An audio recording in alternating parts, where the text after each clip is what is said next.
prestasi 6 presiden termasuk yang terkini. Kita bahas indeks Gini terlebih dahulu yang kalau di bahasa sederhananya adalah bagaimana kemakmuran didistribusikan dengan mengukur jarak antara the have, orang kaya, dengan the poorest atau orang miskin. Gini rasio kalau 0 artinya sempurna kekayaan terdistribusi, kalau 1 artinya sempurna ketidakmerataannya. Jadi semakin mendekati ke 0 semakin sempurna cara kelola negaranya, semakin ke arah 1 adalah semakin kaya oligarkinya. 0,41 adalah indeks Gininya SBY, 0,39 adalah Pak Jokowi, 0,33 di zaman Ibu Mega, 0,31 di zaman Soeharto, Habibie, dan Gus Dur. Kemudian ada yang namanya fiscal space yang kita sederhanakan pemahamannya. Kalau di perusahaan itu ada istilah free cash flow. Semakin banyak free cash, semakin banyak space-nya, semakin longgar, bisa banyak geraknya. Biasanya diartikan dengan kemampuan mengumpulkan pendapatan negara termasuk unsur pajak di sana. Jadi kalau tumbuh, maka fiskal negara yang berbasis pajak semakin banyak uangnya. Zaman Pak Harto bertumbuh 62%, Habibie 36%. Gus Dur 45%, Megawati 34%, SBY 285%, dan Pak Jokowi 6%. Dan tidak ketinggalan pendapatan per kapita, di mana rata-rata pendapatan setiap individu untuk hidup 1 tahun itu adalah pendapatan per kapita atau dikenal dengan istilah GDP per kapita. Pak Harto selama 31 tahun tumbuh 767%.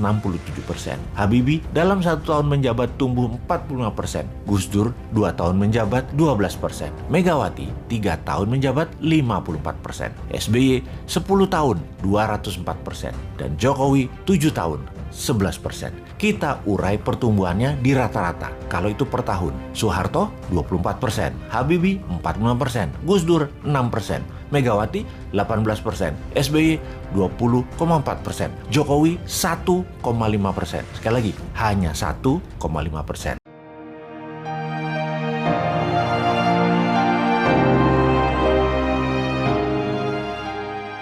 Membaca data 6 presiden hingga yang kini menjabat secara ekonomi ada hal yang menarik. Ada 3 data yang coba kita bandingkan. Sahabat, tujuan informasi kali ini segaris lurus dengan informasi-informasi sebelum ini, di mana 3 presiden terakhir terbukti tidak bisa membawa Indonesia menjadi negara superpower. Lalu ada 10 nama calon yang saat ini ada di berbagai media dan lembaga survei, di mana mereka mau menjadi pemimpin 280 juta bangsa Indonesia nantinya. Pertanyaannya, siapa yang akan membuat Indonesia di tahun 2045 Indonesia bisa menjadi negara superpower? Kalau dari yang 10 nama tadi, ternyata semuanya adalah terpengaruh 3 pemerintahan terakhir mindset bernegaranya. Akankah kita memilih satu di antara 10 itu atau kita cari yang lain? Atau kalaupun mereka tidak terpengaruh, kita tanya, mana konsepnya ketika nanti menjabat? Mana rencana besar atau grand plan-nya untuk membuat Indonesia menjadi negara superpower 21 tahun ketika dirinya menjabat? Oke, kembali ke prestasi 6 presiden termasuk yang terkini. Kita bahas indeks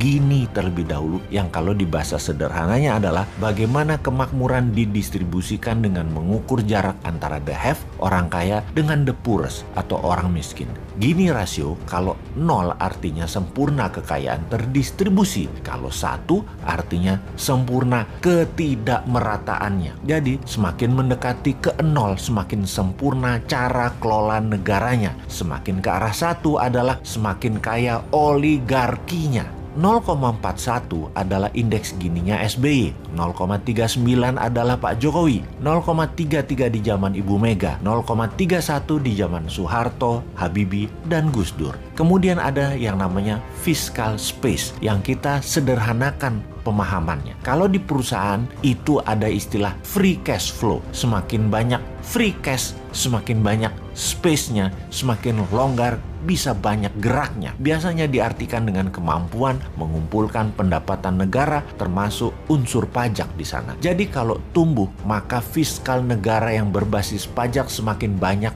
uangnya. Zaman Pak Harto bertumbuh 62%, Habibie 36%, Gus Dur 45%, Megawati 34%, SBY 285%, dan Pak Jokowi 6%. Dan tidak ketinggalan pendapatan per kapita, di mana rata-rata pendapatan setiap individu untuk hidup 1 tahun. Itu adalah pendapatan per kapita atau dikenal dengan istilah GDP per kapita. Pak Harto selama 31 tahun tumbuh 767%.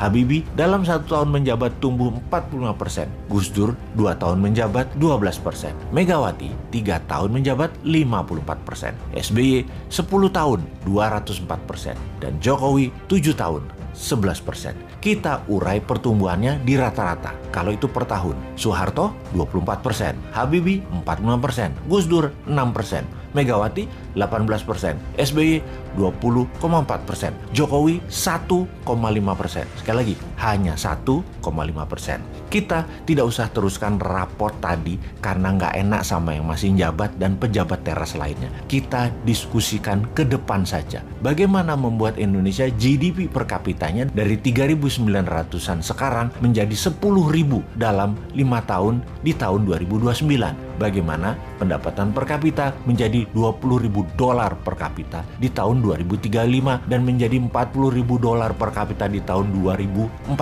Kita tanya ke incumbent, kayaknya 3 tahun lagi hanya bisa naikin hutang dari 6.500 triliun ke 10.000 triliun. Itu sebuah kepastian.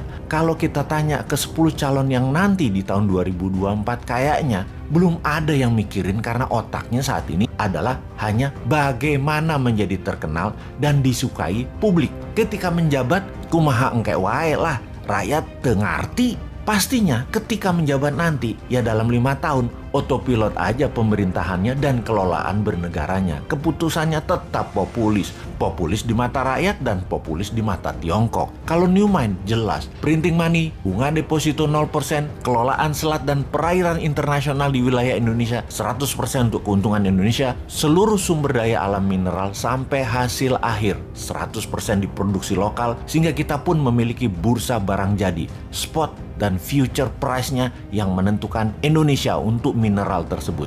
Pastinya 10 juta putra-putri terbaik berguru ke seluruh dunia dan semuanya telah selesai wajib militer. Mereka lah yang akan membangun dan mengelola domestic direct investment dengan printing money di KEK, kawasan ekonomi khusus. Mau ditiru konsepnya, wahai para calon, atau punya konsep lain? Ditunggu loh.